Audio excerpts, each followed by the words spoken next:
Ok. Boa noite a todos, dobro večer, que é boa noite em croata. Todos bem-vindos, estamos aqui felizes de recebê-los a todos nesse novo Sastanak, que é um Sastanak especial. E para quem não sabe, Sastanak é encontro em croata. E hoje nós estamos recebendo a Cristiane Mazur, que recebeu um prêmio no nosso concurso de literatura e pesquisa da Sociedade de Amigos da Dalmácia, como menção honrosa no trabalho que ela enviou sobre genealogia, sob o nome de Minha Família Mazur. Então, nós ficamos muito felizes em receber o trabalho dela e a disposição dela em apresentar esse e contar para vocês como é que foi a construção desse trabalho, no intuito de estimulá-los também a escreverem e a divulgar mais as nossas questões sobre imigração croata. E esse Sastanak também faz parte de um curso que o professor Milan está ministrando, que é sobre cultura croata. Ele é todo ministrado em português, e o intuito também é atualizar, né, as pessoas sobre informações sobre cultura, história, sobre a Croácia, e esse Sastanak faz parte desse curso. Então, eu quero agradecer a presença de todos. Eu sou a Kátia, presidente da Sociedade de Amigos da Dalmácia, e espero um dia recebê-los em nossa associação que fica na Moca.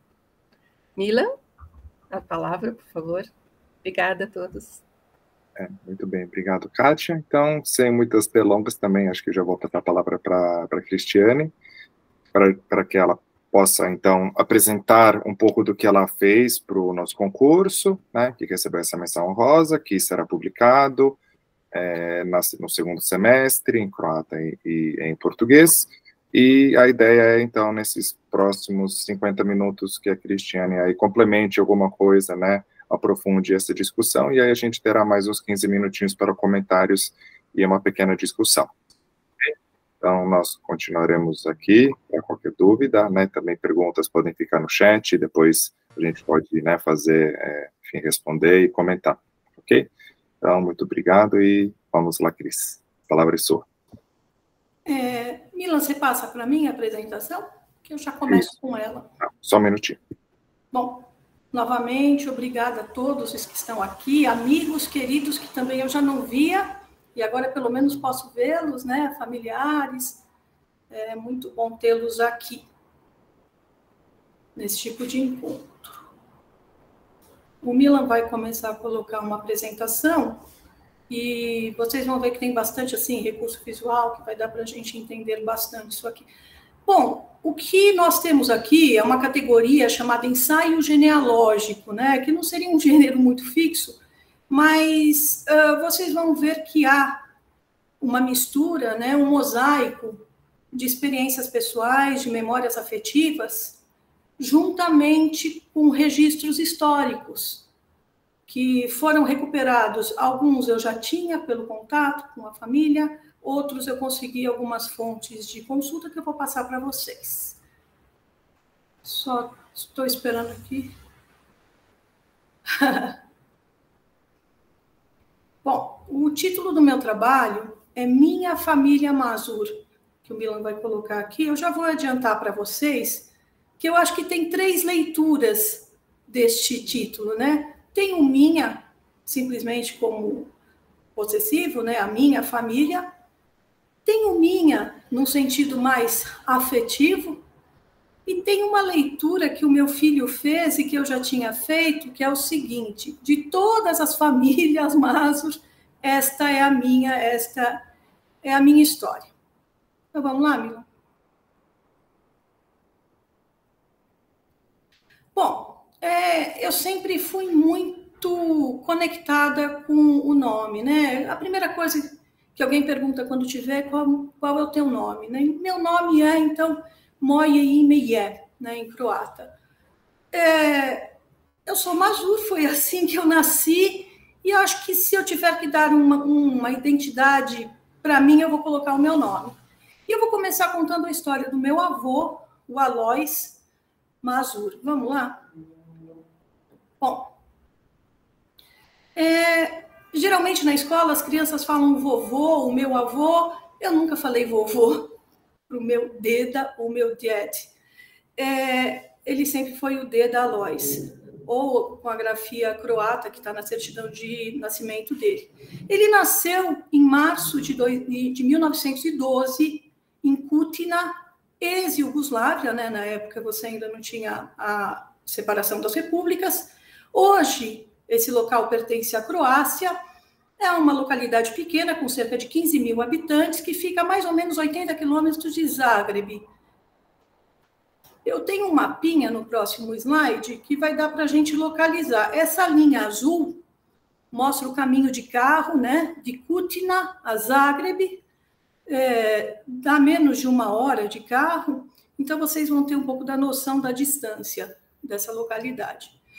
Eu peguei uma imagem do Google Earth que vai colocar uma vista bem distante, né? Então, você tem Zagreb, se você subir, né, para a direita, você vai ter a Eslovênia, subindo reto, você vai para a Áustria, né, mais para cima.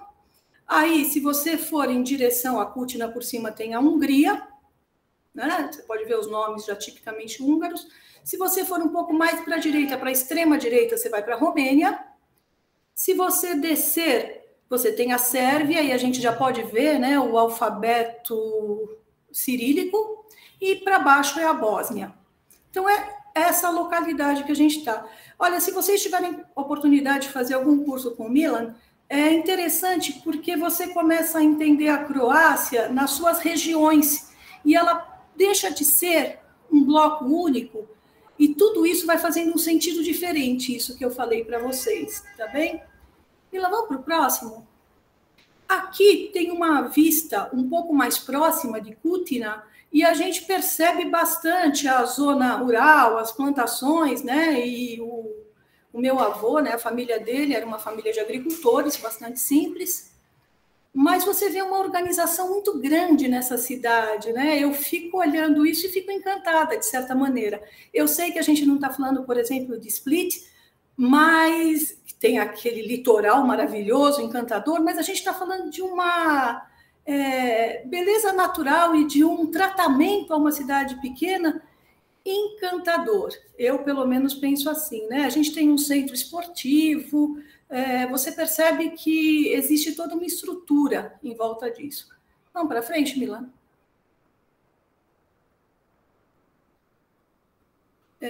Bom, agora eu fiz uma pequena ampliação. Lembra daquele slide em que eu simplesmente coloquei a distância entre Zagreb e Kutina? Agora eu coloquei uma outra cidade, Osijek. Essa cidade, o Milan inclusive confirmou para mim, é uma cidade em que você tem croatas de etnias polonesas e ucranianas. Inclusive é uma coisa que ele insiste muito no curso, né? Você é croata, um croata nacionalista, ou você é um croata de sangue croata, ou você é um croata de outra etnia, né? Lá a situação é mais bem claramente colocada. Então, essa cidade, Osijek, ela talvez seja a terceira ou quarta maior cidade da Croácia, né? Ela já se aproxima um pouco mais lá para cima, da Hungria. E por que eu a coloquei? Vamos no próximo, Milan? Porque eu quis presentificar alguma coisa, né? O que eu tenho hoje naquela região? E aí eu descobri que essa família Mazur continua por lá envolvida em comércios, e isso apareceu em destaque, eu confirmei com o Milan, né? Acústica. Acústica provavelmente é uma loja de materiais para música, etc., e eu não sei se é o proprietário, se é o representante, é o Renato Mazur. Eu falei, nossa, Milan, um nome latino, né, um nome romano. Ele falou, não, é muito comum na Croácia a gente encontrar pessoas com esses nomes, Antônio, Mário, Daniel, e eventualmente é a versão latina de um nome croata. Depois a gente tem lá em cima esse Orion Piroshop, e essa é uma grande rede de fogos de artifício, porque também na Croácia nós temos muitos festivais que envolvem fogos, etc. E essa é uma rede, né? Certamente o Tomo, que está aí, o Mazur, daí ele deve ser um gerente ou algum representante, alguma espécie de franquia, porque é uma coisa de porte bem grande. E o outro local, que é esse Plinovod, que seria uma espécie de uma Comgás, né? Uma empresa que faz o fornecimento por dutos de gás, principalmente no inverno. Então, a gente ainda tem aí, né, a presença dessas pessoas com esse nome. Vocês vão entender um pouquinho por que eu chamei a atenção disso. Vamos lá? Bom, essas duas imagens também são do Google Earth, e eu acredito que a casa do Deda, do meu avô, fosse a número 44, e se não me engano é esta menor, tá? Mas é um tipo de habitação bastante comum em Kutina, e o meu avô morou lá até os 12 anos de idade. Eu acho que a gente está vendo uma região um pouquinho diferente daquela de Game of Thrones ou dos cartões postais, mas que também são muito bonitas. Bom, essa é a certidão de nascimento do meu avô. Eu até fiquei bastante impressionada, porque eu fiz a solicitação para a Embaixada da Croácia por e-mail, paguei as taxas, e em menos de um mês isso estava na minha casa, né? Bom, então eu achei interessante até o padrão deles, né? Tem o nome da pessoa, o gênero, né, masculino, aí tá lá Otats e Maika, né, pai e mãe. Então, Otats, ou Tata, é o Petar Mazur, né, que seria o meu bisavô. Maika, que é a mãe, é a Francisca. Aí o Rafa me ajudou, aqui está Rabski Mazur. Aí, intrigado, o Rafa estava um dia em que nós víamos lá no Sada um jogo da Croácia, ele falou, não, tem alguma coisa estranha, porque é um nome polonês, ucraniano, Rabski, mas se é mulher, deveria ser Rabska, não seria desta maneira. Então, eu já vejo aqui uma grafia mais próxima da Croácia do que de outro país. E por que eu estou puxando pela Polônia e pela Ucrânia? Eu passei a minha infância na casa dos meus avós. Eu acho que todo mundo que tiver memória de avô e avó é a coisa mais linda do mundo. O meu avô era extremamente calado e eu tentava conversar com ele e ele respondia. E ele falava assim para mim, filha, eu nasci em Kutina, mas o meu pai era polonês e minha mãe era ucraniana. Bom, aí a coisa ficou assim. Essa certidão mostra uma origem de nomes, né? E eu vou falar um pouquinho mais sobre isso com vocês depois. Mila, pode pôr o próximo, por gentileza? Eu achei legal essa imagem, gente, porque isso aqui é uma certidão de batismo original, escrita à mão, né? Que foi da época em que ele nasceu, talvez alguns anos depois, porque o batismo não foi feito imediatamente após o nascimento dele, mas já tinham vários selos, né, atestando a veracidade, tinha o nome do capelão, o cuidado da grafia, era uma lista de batismos cristãos, e esse papelzinho agora, ele é bastante assim amarelado, mas é uma emoção, né, você colocar a mão nisso. Vamos lá, Milan. Bom, então, conforme eu falei para vocês, o meu avô, Alois, nasceu na atual Croácia, em Kutina. O pai dele, o Petar Mazur, era polonês, a Francisca eu vou deixar Rabski, a mãe dele, ucraniana. Meu avô teve muitos irmãos. Alguns imigraram para os Estados Unidos, foram para Cleveland, como o tio Miguel. Teve uma filha lá nos Estados Unidos, depois voltou para o Brasil, né? E esse é um ramo da minha família, dos meus primos, que eu vi que o Eduardo, a Cláudia estão aí, meus primos Pinhevskis. Vamos lá. E olha que curioso, gente, essa ficha em particular eu tinha.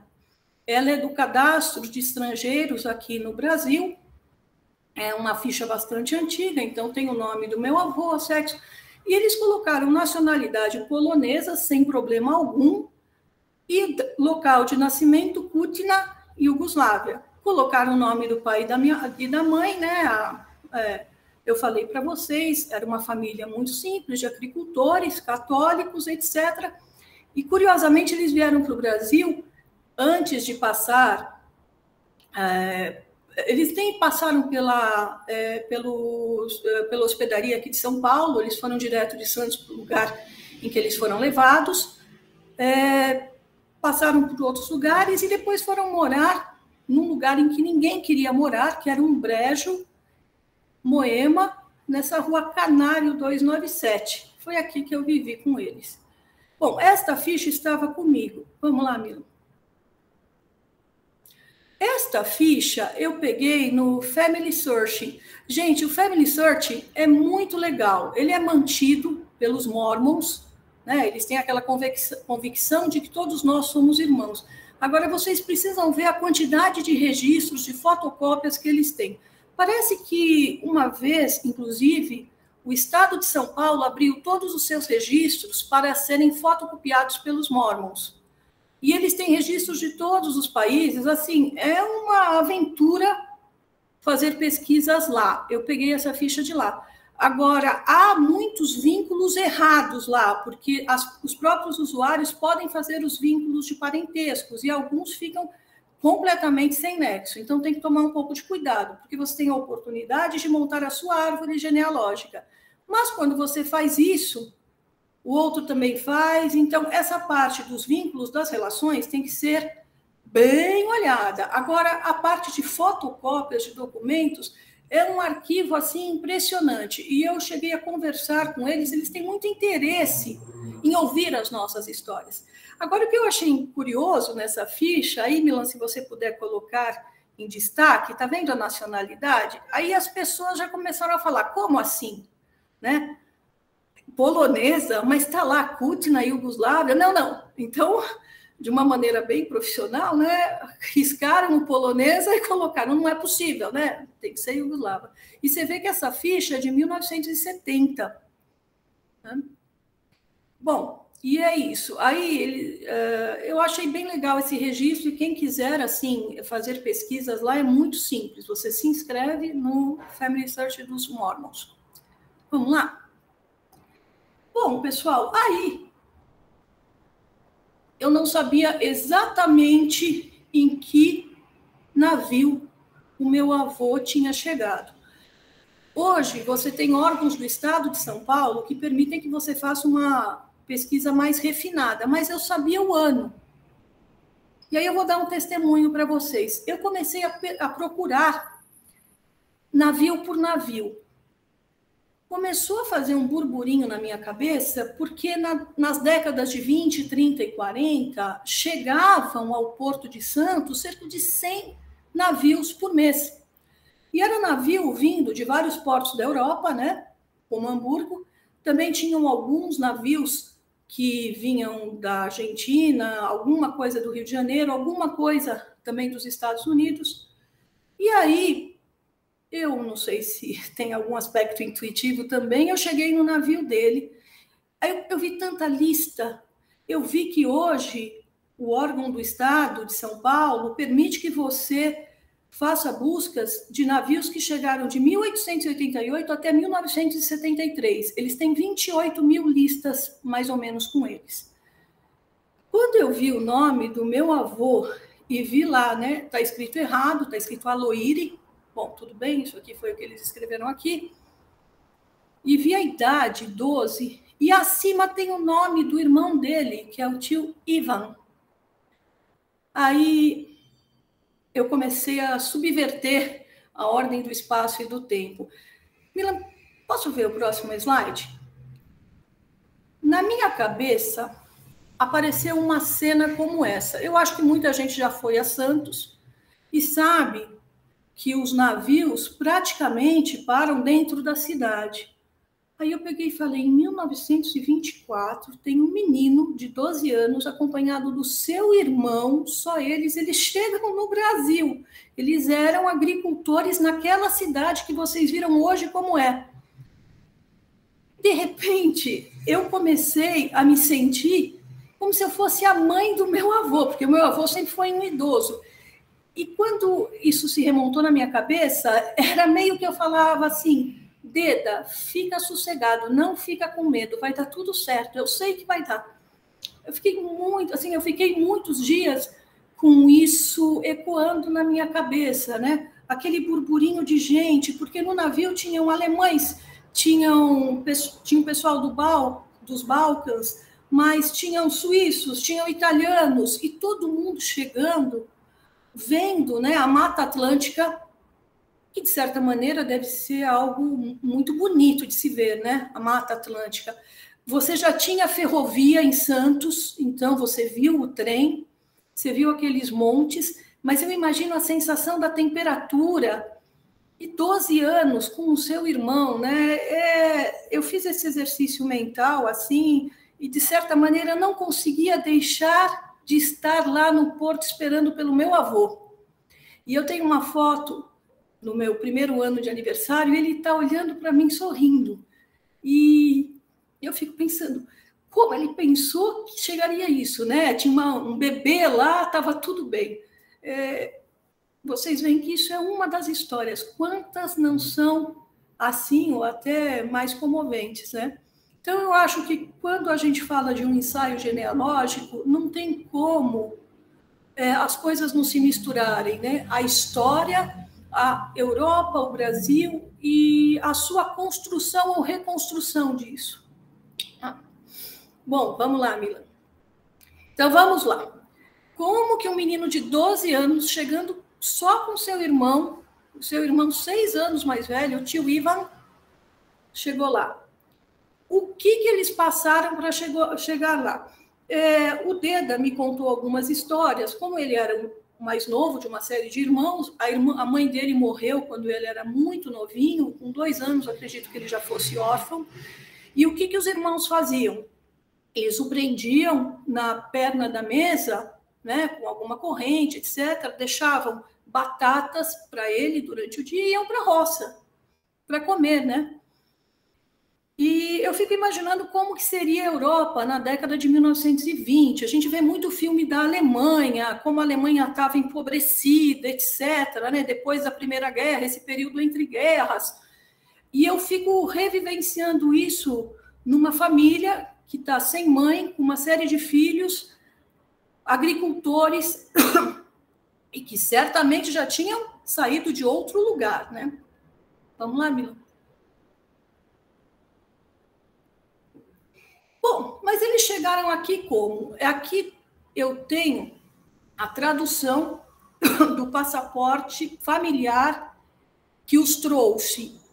Então, o proprietário do passaporte era o tio Ivan, né, o mais velho, e polonesa, né, com Z, e eles vieram para cá com um passaporte polonês. Meu avô não falava polonês. Na época, a gente falava sérvio-croata, que hoje você distingue, né? Mas, enfim, na oralidade, tudo se comportava da mesma maneira, com os sérvios e com os croatas. Os hábitos alimentares, croatas, iugoslavos, o que você quiser colocar, né? Mas ele chegou com um passaporte polonês junto com o irmão dele. E aí? A gente pode ir, Milan? Como que isso aconteceu? Eu fiquei pensando. Então, o tio Ivan tinha 18 anos, levou o irmão Alois com 12, certamente fome, necessidade de sair. Como que eles fizeram isso? Bom, eles conseguiram esse passaporte da República da Polônia, que foi emitido em Zagreb, em agosto de 24. Certamente eles foram buscá-lo em Zagreb. Hoje, a gente chega de Kutina a Zagreb em 1 hora com carro, lá foi carroça, né? Bom, e eles obtiveram um visto para os Estados Unidos do Brasil na época, e esse visto foi concedido em Viena, poucos dias depois, 9 dias depois de eles terem obtido o passaporte. Eu fiquei pensando, como 2 agricultores saem de Kutina, vão para Zagreb, já é um mundo. Pegam um passaporte da Polônia, aí eles vão para a Áustria para pegar um visto. De repente, eles têm que ir para a Alemanha, para Hamburgo, para entrar num navio o Capitão Norte, que vem para o Brasil. Que epopeia que foi essa, né? Bom, a gente só pode pensar que havia um esquema, não havia como eles terem feito isso, eles não teriam recursos financeiros, eles não teriam domínios de tantos idiomas. Então, certamente, a gente vai ver o final dessa história. Vamos lá, Milan? Só para deixar claro, também o tio Ivan, esse registro eu peguei com os Mormons, né? Também aqui tem a admissão permanente aqui no Brasil. Nessa época, eu acho que eles basicamente transcreviam o que eles viam no passaporte, que hoje nem é um passaporte válido, né? Então, nacionalidade polonesa, natural de Kutna e Iugoslávia. Então, vocês percebem que, assim, o local deles, o locus, a vivência era Kutna, só que o passaporte que lhes deram era esse, né? Enfim, épocas entre guerras e todo esse contexto histórico. Vamos lá, Milan? Bom, aí o que aconteceu? Como será que eles conseguiram fazer isso? Assim que eles chegaram ao Porto de Santos, eles foram imediatamente levados para trabalhar em lavouras da fazenda de Cunha Bueno e Pauçu, no interior de São Paulo. Bom, certamente havia, né, esse programa, esse esquema de trazer imigrantes para que fossem trabalhar nas lavouras, né? E assim, é lógico que eles trabalharam de domingo a domingo para pagar toda essa viagem. Eu acho que aí a gente pode falar em algo análogo à escravidão, né? Porque eles não podiam sair da fazenda, eles tinham de ficar lá. Eu sei de uma história da tia Francisca, né, a avó da Cláudia, Eduardo, Carlos, Sérgio. Ela foi resgatada de uma fazenda pelo meu avô e pelo tio Ivan. Bom, mas o que aconteceu? O tempo foi passando, meu avô saiu das fazendas e começou a trabalhar em fábricas. Pessoal, eu sou engenheira e dou aula para engenharia há muitos anos. E eu vou falar para vocês, até tentando me distanciar um pouco desse amor que vocês estão vendo, o meu avô era um engenheiro pronto. Ele sabia calcular o que ele precisava fazer. Ele depois passou a ser encanador, mas ele construía as suas próprias ferramentas. Ele calculava com aqueles... Ele usava para escrever aqueles lápis achatados, vermelhos, né? E assim, ele fazia cálculos que até eu hoje acho que tenho mais dificuldade de fazer. Ele conseguia dominar cálculos de áreas, ele conseguia pensar como ele ia acessar um determinado encanamento. Eu não sei como que uma pessoa fez isso. Eu vejo nas aulas, né, de croata que o Milan faz uma coisa super contextualizada, em que você tem também todo o seu background familiar, e eu fico, meu Deus do céu, como que eu vou falar essa palavra? Como que eu vou fazer isso? Agora eu inverto a situação. Eles chegaram aqui sem falar nada, sem ter aula com ninguém, e chegaram a esse ponto. É impressionante, né? Se a gente voltar para a nossa história. Enfim, e eu lembro de um caso, era na Avenida República do Líbano, aquelas mansões que hoje até são estabelecimentos comerciais, um Hospital Einstein. Uma senhora ligou para a nossa casa, para a casa da minha avó, né, da Baba, e falou assim, eu preciso imediatamente que o seu Luiz, eles chamavam de Luiz, aportuguesaram o nome, para que ele retire um anel de diamantes que caiu no encanamento, porque eu não confio em mais ninguém, porque se alguém vier aqui, pode levar o anel, né? E o meu avô foi lá. É esse aí. Vamos lá, Milana. E é esse aí. Essa imagem que eu tenho dele. Para mim é motivação, né? História e motivação. Vamos lá. E eu também tive uma avó maravilhosa, né? Por parte de pai. Em croata seria baka, né? Mas a gente também usa baba e eu usei baba, né? E eu nunca chamei a minha avó de vovó, a minha avó paterna. Era sempre a baba Júlia, baba Júlia. E o nome dela, depois de casada, é Júlia. Antes de casar, era Júlia Yankit, do jeito que está escrito aí, tá? Yankiti, assim, com I. E ela nasceu em agosto de 1914 num lugar chamado San Petro Mare, que em romeno, né, em latim é São Pedro Maior, é um lugar na Romênia, quase fronteira com a Hungria. Vamos lá? Olha, dá para ver bem nesse mapa, né? Milan, se você mostrar o entrave, entre aspas, né, a tripla fronteira, eu estou brincando, é aqui, né? Hungria, Ucrânia e Romênia. São Pedro Mare está bem lá. Você vê que a Sérvia está um pouco mais para baixo? Eu só faço questão de falar da Sérvia porque eles são de origem sérvia. E havia um projeto de servitização de regiões da Romênia. Né? Você queria tirar um pouco o latino e colocar o eslavo. Vamos lá? Para a próxima? Olha, gente, se a cidade do meu avô, Kutina, já é pequena, com 15 mil habitantes, né? A da Baba são 3 mil e poucas pessoas. E é assim até hoje, né? Eu vi uma pessoa que filmou São Pedro Mare, cerca de 13% a 15% da população lá é de origem sérvia. Vamos lá? Essa cidade é extremamente pequena, mas tem uma imagem icônica nela, que é essa igreja, é uma igreja sérvia, né? Ela tem a denominação em alfabeto cirílico, ela é bem bonitinha. É uma cidadezinha em que as pessoas mantêm muito as tradições. Ver vídeos de lá é voltar para o passado, né? Tem uma certa ingenuidade que a gente não percebe mais hoje. Bom, então, a Baba era filha da Melânia, minha bisavó, essa era linda, e do Dobromir Yankit, esse eu não conheci, faleceu antes de eu nascer. Ela tinha um irmão, o Vlado, que morreu, né? Até sempre quando fala do Vlado, aqui no Brasil a gente fala muito de um croata conhecido, que é o Vladimir Herzog, né?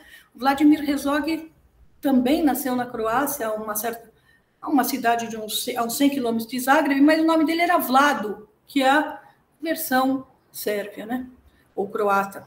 Aqui está a foto. Essa menininha de toquinha é a Baba.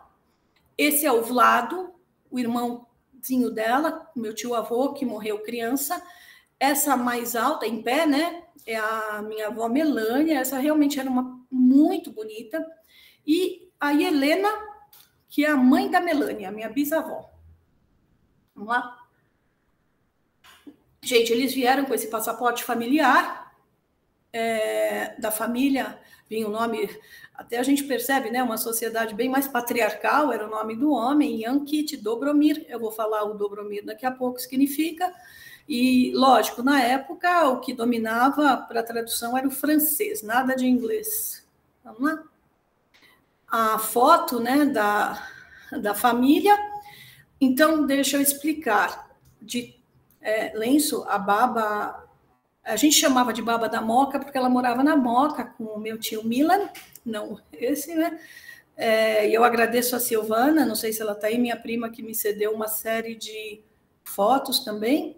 E aí você tem essa criancinha menor, é o tio Milan, esse do meio é o tio Marinko, essa aqui é a Baba Júlia, e o Deda Dobromir altivo. Ele sempre foi altivo e bem carismático. Vamos lá? Essa foto aqui é bem antiga, ela foi feita em São Pedro Mare, né? E aí também tem a Baba pequenininha, né? Essa criancinha de toquinha, a minha bisavó e umas pessoas que moravam na região, uns amigos. E aqui, quando a Baba já ficou mocinha, né? E aí ela está no carro do meu pai, olhando para a gente e sorrindo, que acho que é o que está acontecendo agora lá no céu. Bom, a família Yankit aqui no Brasil teve uma fartura de nomes, porque nenhum daqueles 3 irmãos que vocês viram no passaporte tem o mesmo sobrenome. A Baba, minha avó, minha Baca, né, Moia Baca, ficou Yankovic. A família do tio Marinko, da tia Danitsa, ficou Yankitis ou Janchits, como se fala por aqui. E a família do tio Milan, que casou com a tia Helena, ficou Yankit com Y no final. Então, tiveram várias opções aí. Então, os 3 irmãos, Júlia, Marinko e Milan, têm nomes diferentes, mas pode ser a próxima. Milan. Essa aqui é uma ficha de cadastro, né, de recadastramento de estrangeiros. Inclusive, eu acho que ela tentou falar Yulia, o pessoal não entendeu, colocou Culia, e depois ficou pior ainda, então virou Júlia, né, na falta de entendimento aí. E aí, bom, pelo menos eles fizeram um serviço completo, eles mudaram o nome dela, do pai e da mãe, né, ficou Jankovic para ela. E aí, o sol, eu fico imaginando, né, ouvindo Yulia, Culia, ficou desse jeito. Vamos ver o próximo?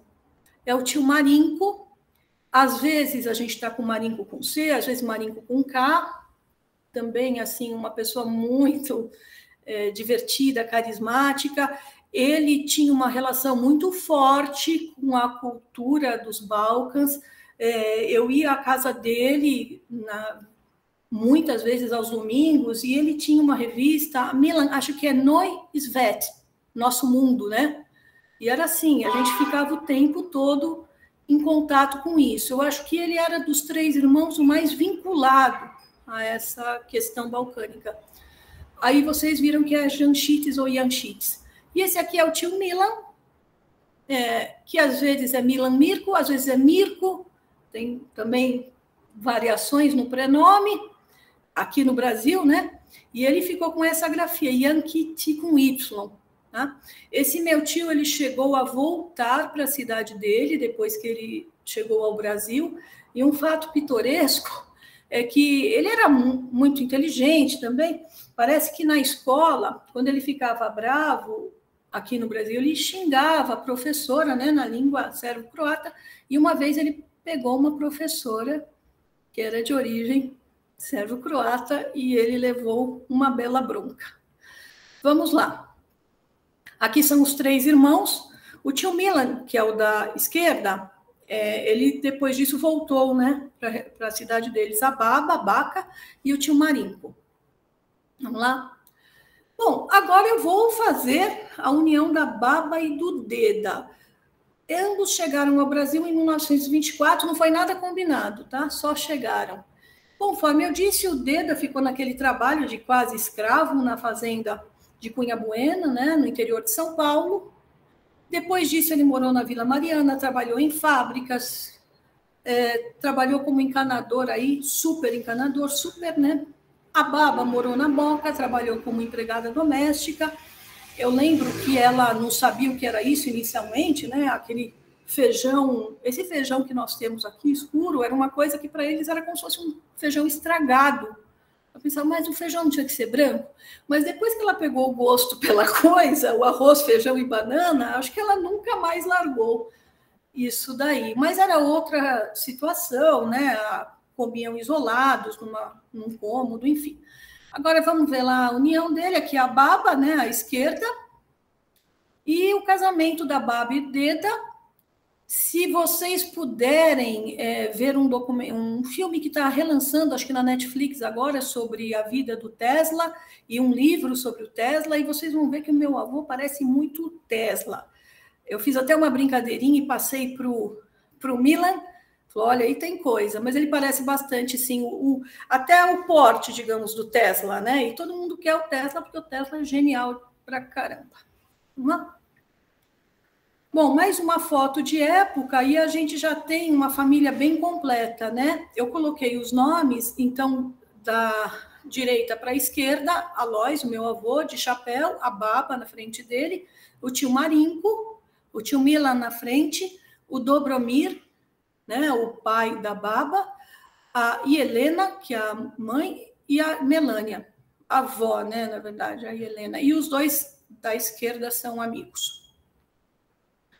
Bom, depois que casaram, a Baba e o Deda continuaram morando na Moca, onde a gente tem o Sada, né, nessa rua Doutor Eduardo Gonçalves, e generosamente um amigo meu, o Jamil, um excelente revisor, eu pedi para que ele lesse o texto, e pelo menos da forma como ele foi escrito na integralidade, ele comoveu bastante.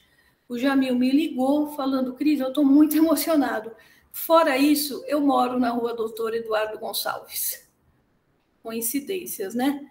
Em 1937 nasceu o meu querido pai, o Luiz, que faleceu há 1 ano e meio. Depois eles foram para Vila Alpina, Vila Zelina, reduto do leste europeu aqui em São Paulo, feirinha e tudo mais, né? Aí nasceu minha tia, a tia Sofia, em 39, e aí eles foram para Moema, que é onde eu tô, era um brejo, ninguém queria, gente, ninguém queria vir para cá, e eles compraram um terreno bastante grande na Rua Canário 297, que é onde eu vivi minha infância e onde nasceu o meu tio Mirko. Enfim, a Baba e o Deda tiveram 3 filhos, né? A Luísa, a Sofia e o Mirko. Vamos lá? Eu tenho aqui uma fotinho dos 3, né? À esquerda, o tio Mirko é o mais novinho, a tia Sofia e o meu pai. E na foto da direita, eu até vejo assim, eu traduzo essa foto de uma maneira assim meio vitoriosa. Eles olham para a foto sorrindo, eu fico imaginando, né? Para quem tinha chegado ao Brasil daquele jeito, agora casados, com essas 2 crianças, deve ser uma sensação de muita completude, né? Essa foto aqui, eles olham para mim, eu tenho vontade de sorrir de volta, né? É isso que acontece. A tia Sofia olha para minha avó. Aqui meu pai e minha avó, uma foto bem mais recente, né? Bom, vou pegar algumas situações pitorescas.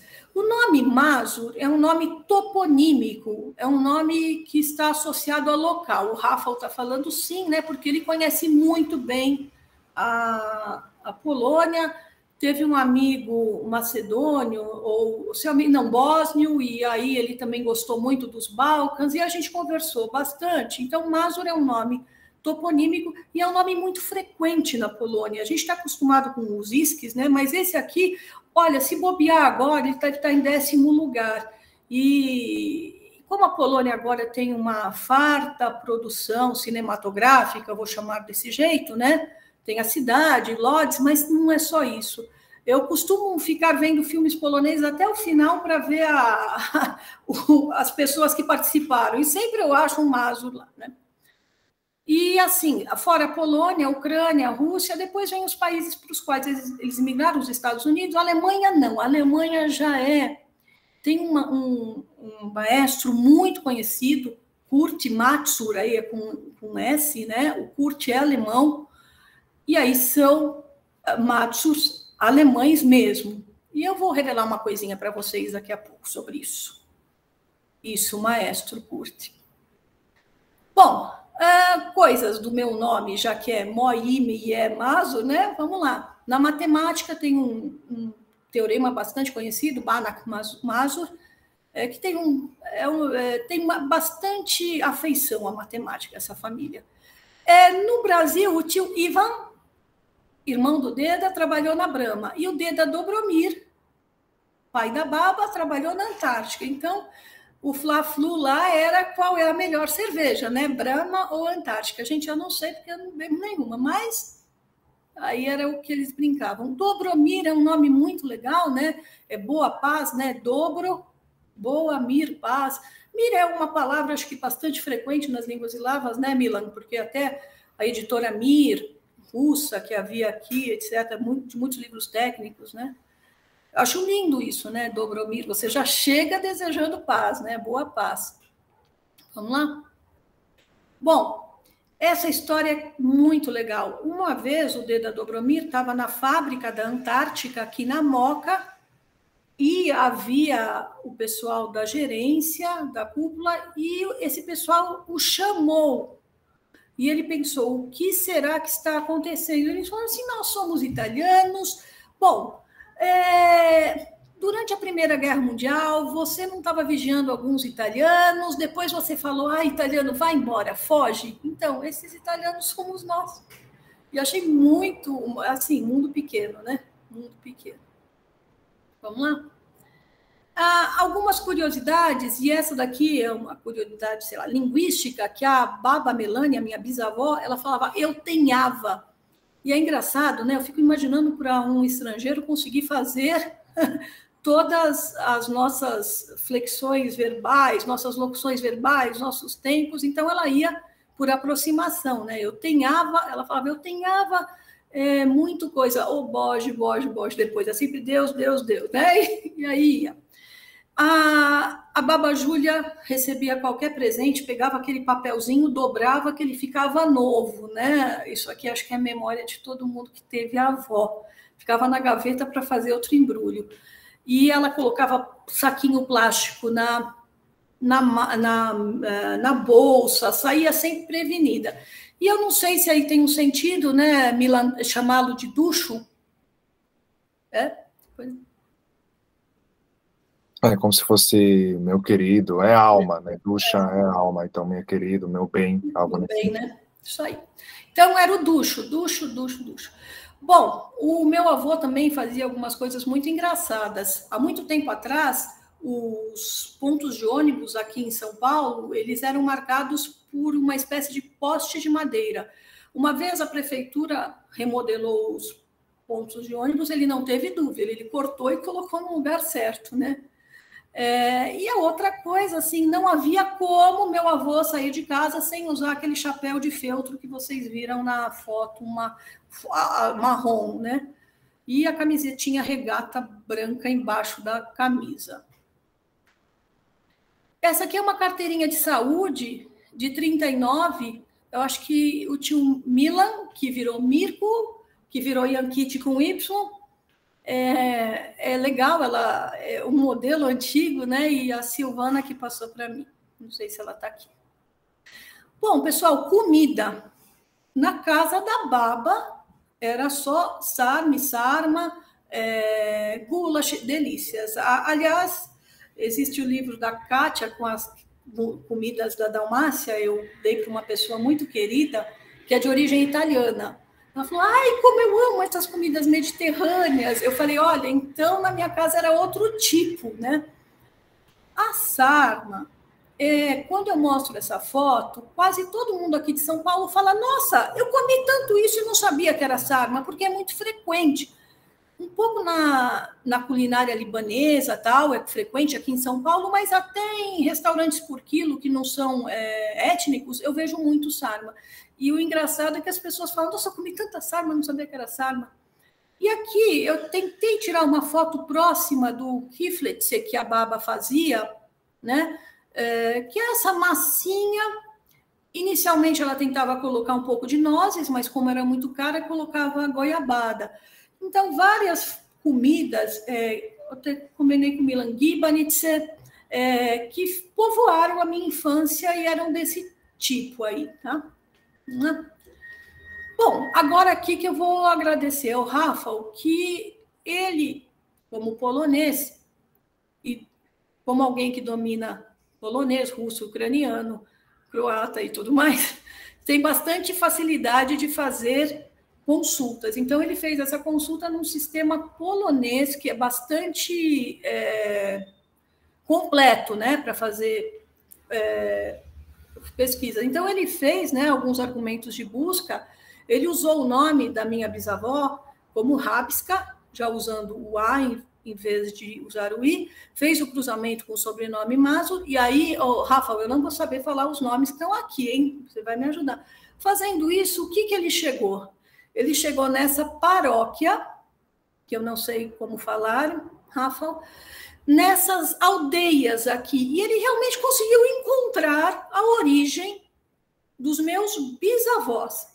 Aí eu fiquei assim, gente, tudo bem.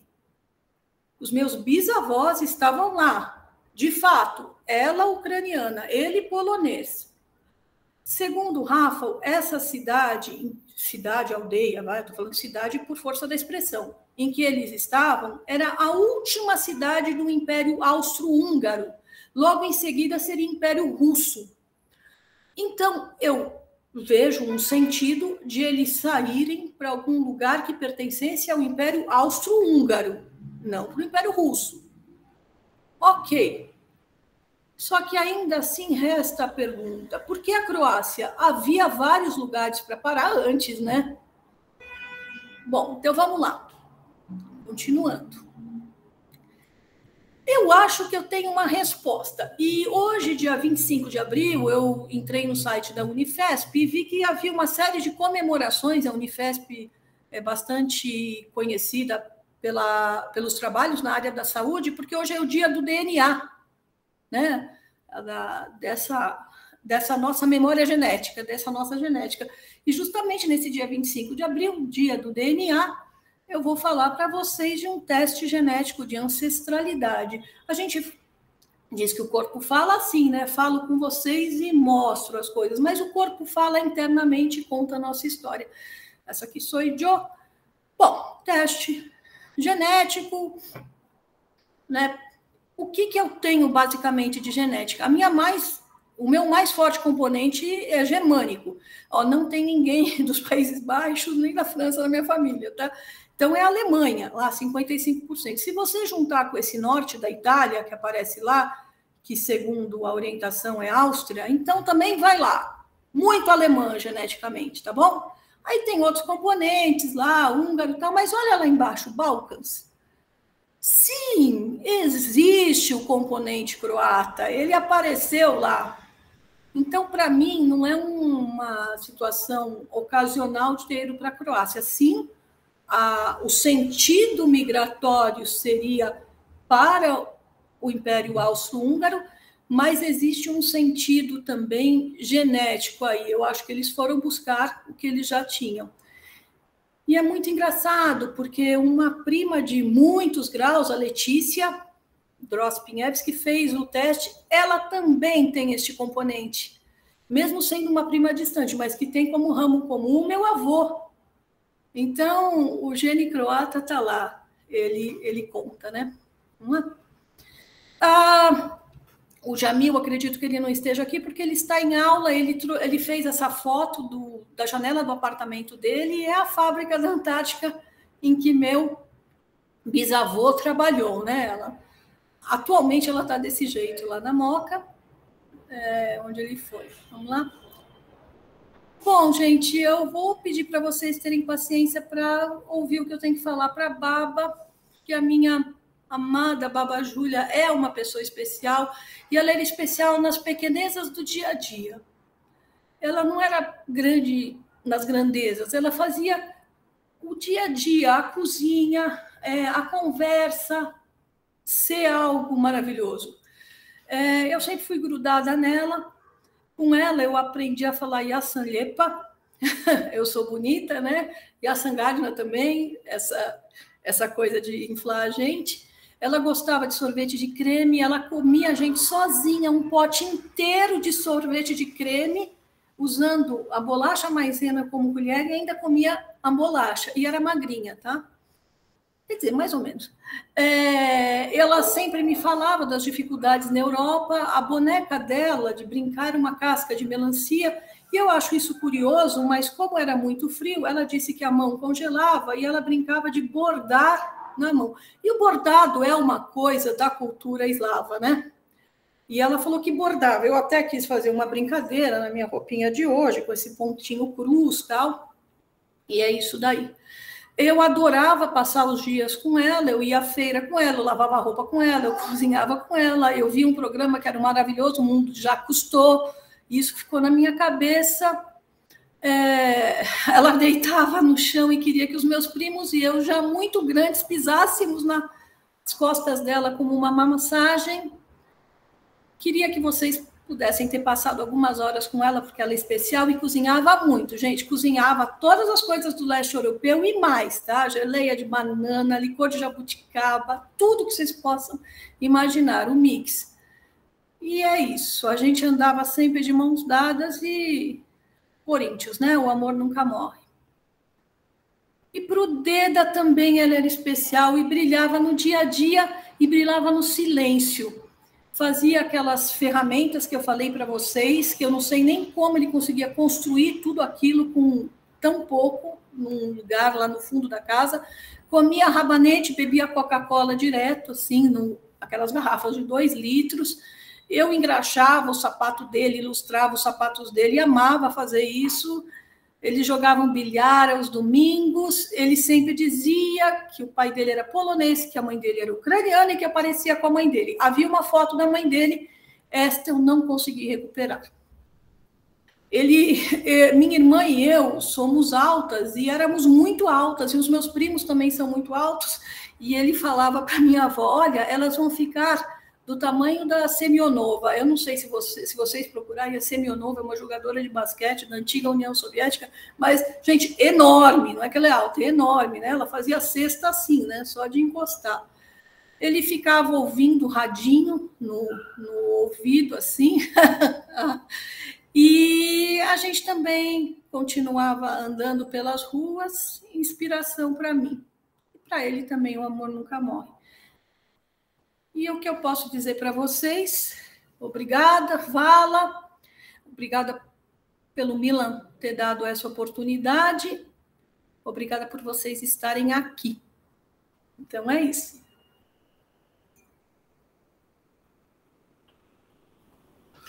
Alguém tem alguma pergunta? Algum comentário, por favor? Depois dessa brilhante, afetiva, carinhosa, histórica, geográfica, né? É muito, muito séria a apresentação e que nos trouxe, assim, nos trouxe muitas lembranças, né? Acho que cada um de nós aqui, através das suas palavras, lembrou um pouquinho de cada família, de cada baba e de cada Dida, né? Alguém gostaria de fazer algum comentário, alguma pergunta?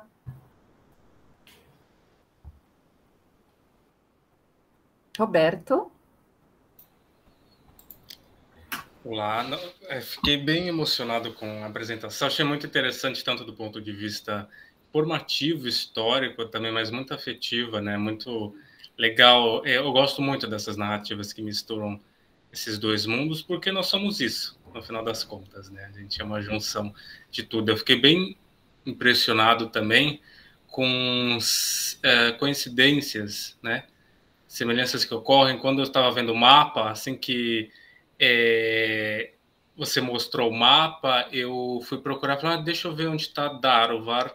Meu bisavô nasceu próximo de Daruvar, estaria lá entre a Eslavônia e já a Croácia Central, mas ainda na Eslavônia, naquela época era considerada Eslavônia, né?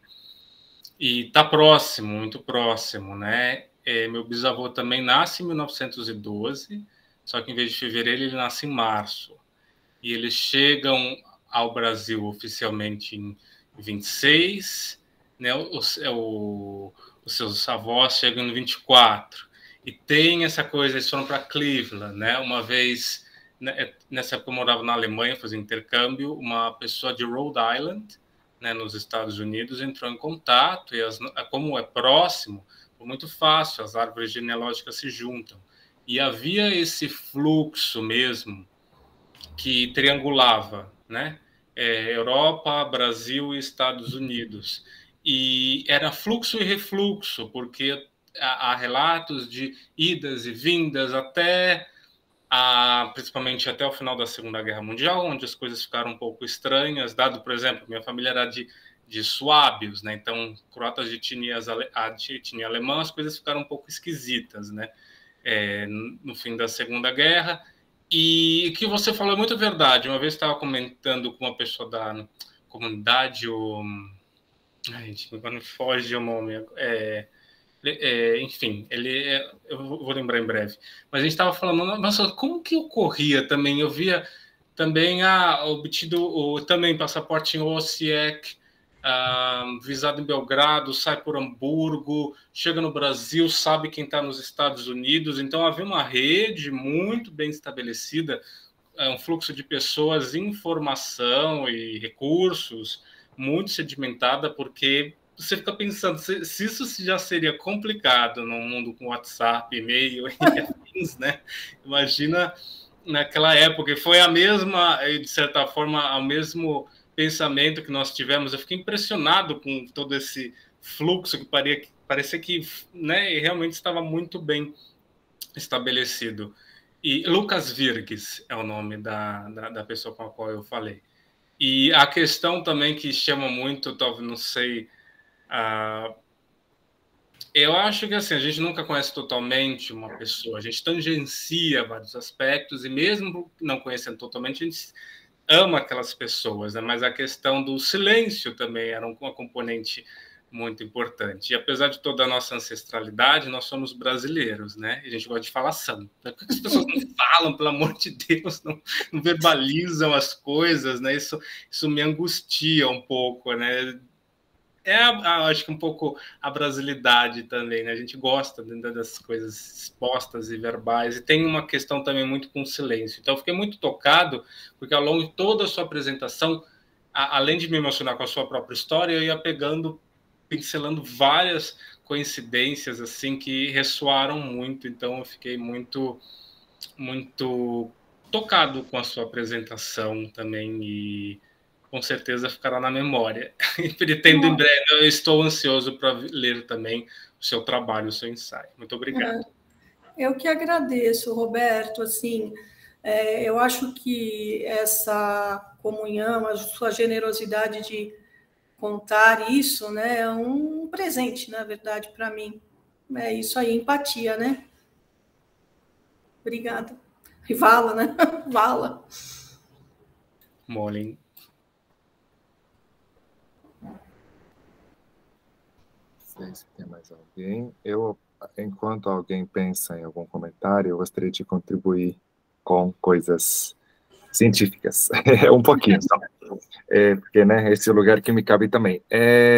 Essa questão, né, dos poloneses ucranianos é muito curiosa, né, tanto na Croácia, como no Império Austro-Húngaro, aí na Croácia, na Bósnia especificamente, e depois no Brasil, foi tão curiosa que acabei fazendo meu doutorado parcialmente sobre as migrações, né, especialmente, né, ucranianas e polonesas, né, que passaram pela Croácia e que passaram pelo Brasil, né? Então, se vocês procurarem também, a minha tese vai ter alguma coisa a respeito disso. Para não parecer que sou eu, né, que está fazendo coisas, tem também, recentemente, esse livro que saiu, com esse título também muito curioso, para bagunçar mais ainda, né, nosso entendimento do que é questão nacional, né? Então, ele chama assim, Poloneses e Jugoslavos e o Café no Norte do Paraná. Então, também é um conjunto de famílias, né, que chegaram no Brasil, também nos anos 20, durante o processo de sul-eslavização da Iugoslávia. Então, a Iugoslávia, nos anos 20, fazia uma espécie de um convite muito aberto para que outras pessoas com outras etnias fossem ou se, né, iugoslavizando ou amigavelmente se encaminhassem para outros lugares. E esses poloneses eram poloneses da Bósnia, já é um pouco diferente, tanto que eles foram para o Paraná. Então, também, nas próprias migrações, quando eles saíam de determinadas regiões, eles também tendiam a ir para aquelas regiões onde alguma pessoa, as primeiras foram indo. Então, a gente vai ter os poloneses, né, iugoslavos da região da Croácia, que muitas vezes vinham para São Paulo. Esses poloneses jugoslavos também foram para o norte do Paraná, enfim, outros poloneses foram mais para o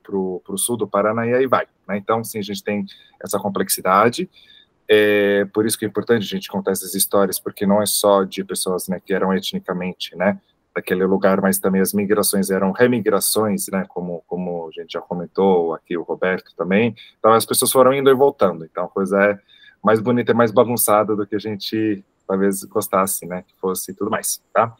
Então, temos muitas coisas ainda para contar, e é muito bom, né, a gente ter esses ensaios genealógicos aí sendo feitos, porque eles combinam tanto esse lado emocional como informações que a gente vai conhecendo, né? A gente conheceu metade dos Balcãs só com a história da Cris, né? Então, a gente também poderia fazer a mesma coisa, né, em São Paulo. Então, realmente, como você disse, Cris, nossa história é bem, bem complexa e bonita. Bom, acho que temos comentário. Tem um comentário, Rafael, da Polônia.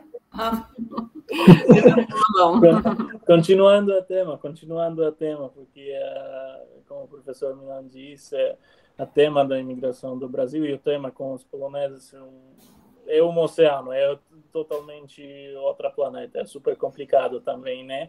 Mas, como o Cris mencionou, da onde eles chegaram lá dentro da Império Austro-Húngaro, ao menos que eu sei, que eu estava pesquisando sobre o tema, o governo austro-húngaro estava incentivando as pessoas, especialmente da parte sul da vamos dizer, da territória polonesa, que agora é polonesa ucraniana, onde teve a população polonesa para emigrar pelos partes sul que depois faziam parte da Iugoslávia e depois a Croácia ou a Bósnia, porque a minoria polonesa estava bastante grande até o fim da Segunda Guerra Mundial lá na Bósnia.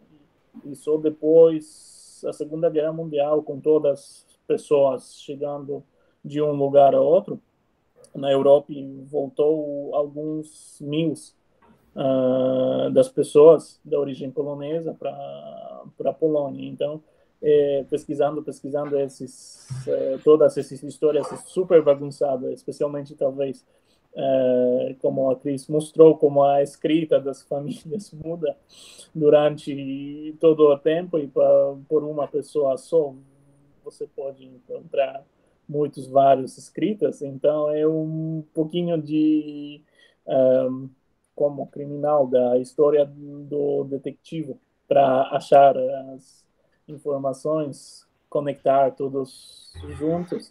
É muito legal. Então, Cris, muito obrigado. Eu que agradeço, Rafa. O Rafa se empenhou e ele gostou muito de ficar com a gente lá, né? Você foi ver vários jogos, tal, e a gente se aproximou. E eu queria dizer que o Rafa ele tem uma formação assim muito legal. Ele sabe física, ele sabe história, ele sabe geografia, ele sabe ucraniano, ele sabe polonês, ele sabe croata. É uma coisa impressionante, é assim, Rafa, você... E fora isso, uma generosidade imensa em se interessar de uma maneira muito genuína pela história de cada um que tiver algum interesse. O Rafa realmente faz isso. Super obrigada, viu? Fala para você.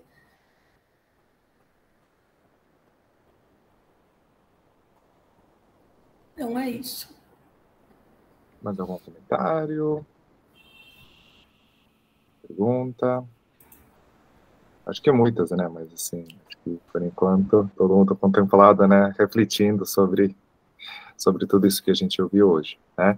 Mas a gente, mais uma vez, assim, vai agradecer a Cris. A gente gostou muito da contribuição dela, que ela foi bastante feliz no sentido de até nos incentivar no concurso, de pensarmos em uma modalidade que a gente, né, começou a chamar de ensaio genealógico, né, porque é um novo gênero aí que acabou se criando um pouco com a produção da Cris, que achei que foi muito, muito feliz, né, e acho que nessa apresentação só incrementou, né, e confirmou, né, para a gente que realmente é muito importante a gente vincular um pouco esses dois lados, né, o, entre aspas, racional e emocional. Então, isso foi uma coisa muito legal, né? Bom, Mila, posso? Pode. Eu acho que está todo mundo meio em silêncio, porque todo mundo está pensando na sua própria história, né? Eu acho que foi um tremendo incentivo, eu até agradeço muito. Ao mesmo tempo que você falava, a gente estava, né? Eu acho que muitos de nós, né, que lembrando também a sua ancestralidade, né? O que é curioso, assim, meio quase que engraçado, né? Quando o pessoal vê que eu sou o Vladimir, não perde a oportunidade de escrever com W, né? Eu acho que, assim, pessoal, até comentei com a Kátia hoje, né? Ver um Vladimir lá já está com W. E aqui, Iugoslávia também com Y é tranquilo de acontecer, né? Então, é curioso, é um comportamento, porque inclusive não tem nem o Y, né? No idioma croata, né? Mas aqui, eu já vi em muitos lugares de Iugoslávia com Y, né? E Vladimir com W, o pessoal não perde a oportunidade. Ok. Eu acho que até você vê, né, a coincidência de esta apresentação ser no dia do DNA. Fiquei pensando, né?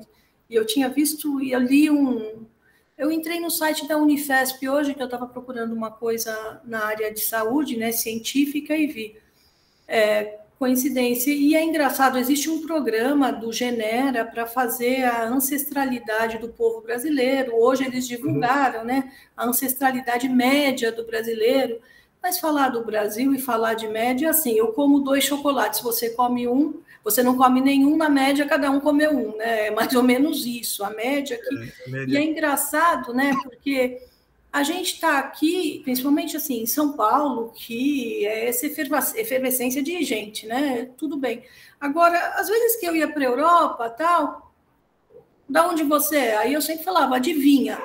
Gente, nunca falam Brasil, né? Não vão falar Brasil, não. Assim, o que mais o pessoal chuta, Polônia mesmo, até alguma coisa assim. E é engraçado porque eu ficava pensando, eu sou mais aparentemente da Europa, na própria Europa, do que aqui. Porque aqui a gente tem tudo, né? Nos Estados Unidos também tem, mas lá é engraçado como que às vezes eu fico pensando na força que deve ter. Eu sou da área de exatas, viu, gente? Eu sou toda emotiva, mas sou da área de exatas, mas eu fico pensando, né? Alguma coisa junguiana, alguma coisa ou bioquímica, porque alguém te olha num país da própria Europa e te reconhece como alguém de lá. Porque ele te olhou e viu isso. Foi o diagnóstico que ele fez. E o primeiro diagnóstico que a gente faz é com o olho, né? Então eu fico pensando, mas eu estou retrazendo minha história para cá. E o que o Roberto falou é engraçado, mas ao mesmo tempo a gente já é outra coisa, porque a gente fala, né? A gente não tem esse silêncio que eles tinham. Outra coisa que você falou, Vladimir, né, das letras, né? É engraçado isso, porque eu também fico vendo alguns sons que aqui se traduzem por alguma coisa, e a tonicidade das palavras. Eu estava treinando, né? Queria falar direitinho, daí quando vem Plinovod, aí o Milan fala para mim, tá bom, tá ok, mas como sempre a sílaba tônica não é bem essa, e eu achando que tá maravilhoso, eu estou falando Zagreb, Osijek, estou achando assim que estou lá na proparoxítona total, mas ele que tem o ouvido já fala, pô, tudo bem, passa, mas não é isso, né? Aí eu fico assim, eu sempre falo para o meu filho, não é possível, o Milan veio para o Brasil muito adulto, e ele fala de uma maneira muito natural. Como que eu não posso fazer o caminho inverso, né? Mas eu não sei, eu acho que eu tenho alguma coisa que ficou do Brasil, e eu amo a língua portuguesa, né? Mesmo não tendo nenhum ancestral português. E é isso que você falou, né? Eu acho que, de certa maneira, é algo meio mágico que a gente tem nessa história toda, né? De estar aqui, de nós estarmos juntos aqui, por exemplo, né? É bem legal. Mas só posso agradecer vocês, eu acredito. A minha intenção não foi provocar uma sensibilidade que não fosse genuína, mas eu sei que isso faz com que a gente se torne mais, de certa maneira, humanos e juntos, né? Tem um aspecto histórico tal. Agora a gente tem essa guerra, né? Esse palco.